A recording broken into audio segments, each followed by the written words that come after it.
Hey everyone, it's Jessica, and today I'm going to be filming my April favorites video.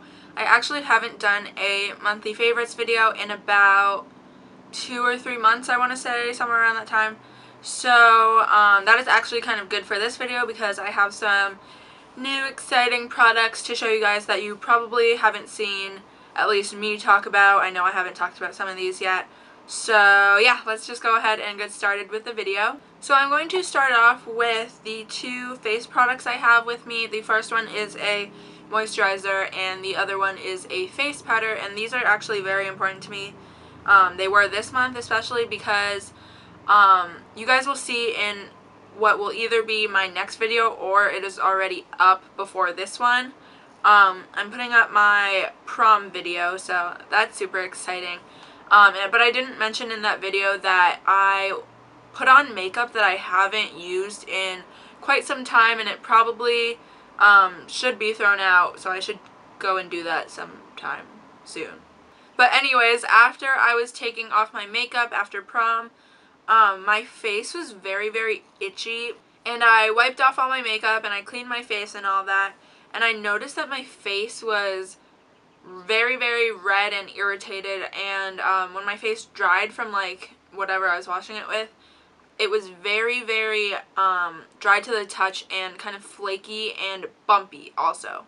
So basically I concluded that I had an allergic reaction to the makeup that I had used just for that one night, because this rash had never really appeared before, so I just kind of assumed that it was what I was using on my face that night. So I took some Benadryl for it, and then it went away in a couple of days.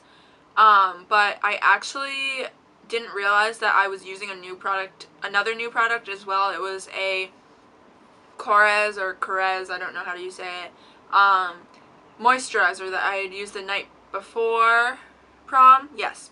And it's like the Greek yogurt one, so maybe I'm allergic to that because I think that is what caused my rash, because I actually used that moisturizer about a week ago and the same rash appeared. The whole point of me telling you guys this is that my face was very, very irritated and was having an allergic reaction for a good part of this month. So I kind of dug into my collection and was trying to find some like neutral products or some gentler products to use on my skin that could kind of help it heal and get back to normal and stuff like that.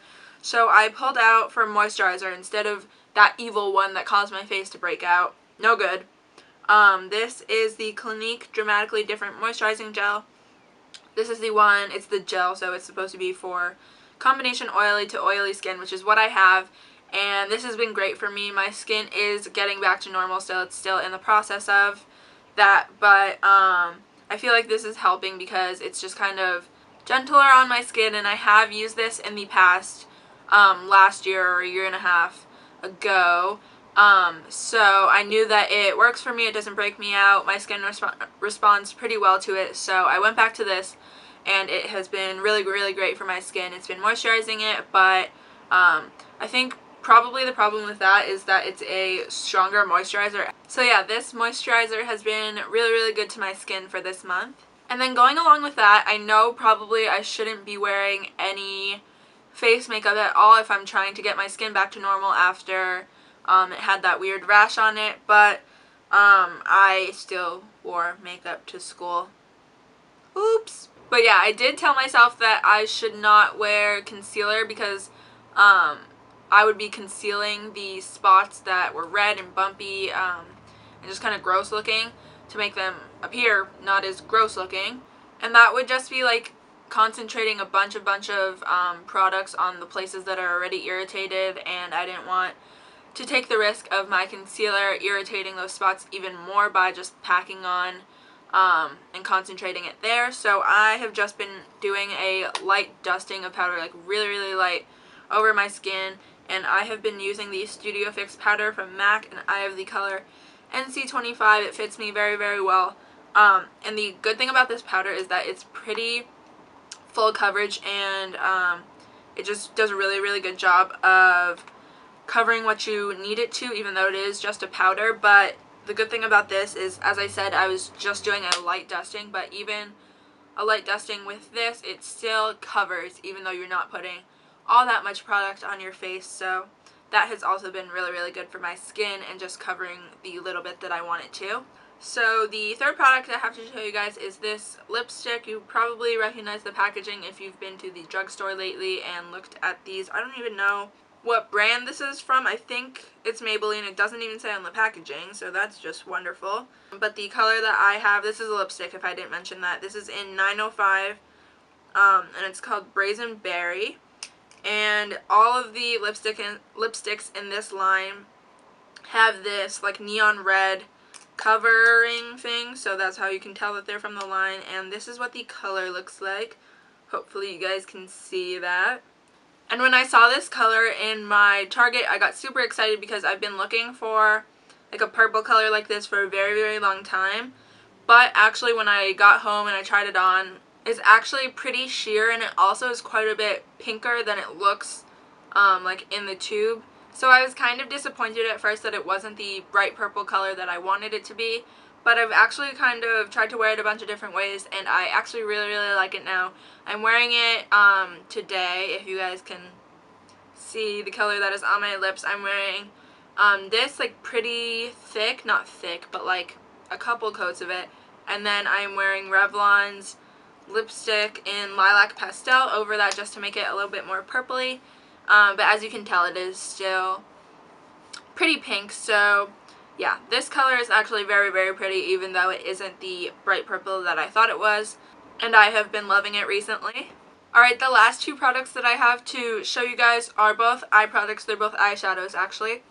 And the first one I kind of mentioned in my prom video, which you will again either see in my next video or it's already up before this one. I mentioned that for prom I did a kind of purpley smoky eye. I didn't actually tell you guys what the specific colors I used were, but this was one of them. This is the MAC eyeshadow in Unflappable. This is the Mega Metal eyeshadow, and it looks like this. It is a dark navy blue, but it has some purples in it, so it's basically a dark grayish purpley blue. It's really, really pretty, something a little bit different than just a typical charcoal gray, which is why I loved using it for prom. I thought it was just kind of a fun little thing, even though you can't really tell that it's purple and blue. If you look closely, it is not just gray. So I love this color, and I used it like all over my lids and then on my lower lash line and stuff like that for the prom smoky eye that I did. And I mentioned this in that video again, and I keep referring to it. I know you guys may not have seen it yet, but if you guys would like to see a tutorial of how I did my prom eye makeup and probably the rest of my face, just let me know in the comments, and I would be more than happy to do that if you guys want to see it. And then the last favorite product of mine for the month of April was this eyeshadow from, this is by Stila, and it is in the color Tone. And this is what the color looks like, if I can get this open. I think, showed this in another video, but it's basically a taupey light brown with just a little bit of purple and pink hints in it. If you guys have seen or you own MAC's Quarry eyeshadow, this is actually pretty similar to it, except it's more pink and a little bit lighter. I actually used this in the look that I did for my prom eyeshadow as well. I used it as my like best friend color, my blending color, just kind of above my crease a little bit. And I think this is a little bit better for my skin tone and stuff than like, what is the one from the Naked palette, the brown, like the medium brown, I think it's called Buck.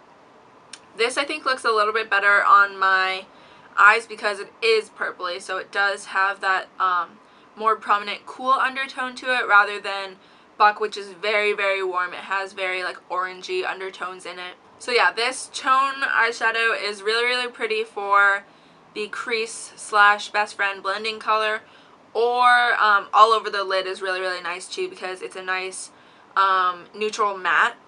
So yeah, those are all of the products that I have to show you guys for my favorites of April. I hope you guys enjoyed this video. Please leave any comments that you have for me in the section below for that. Like this video and subscribe. And that is all I have for you guys today, so I guess I will just see you guys in my next video. Bye!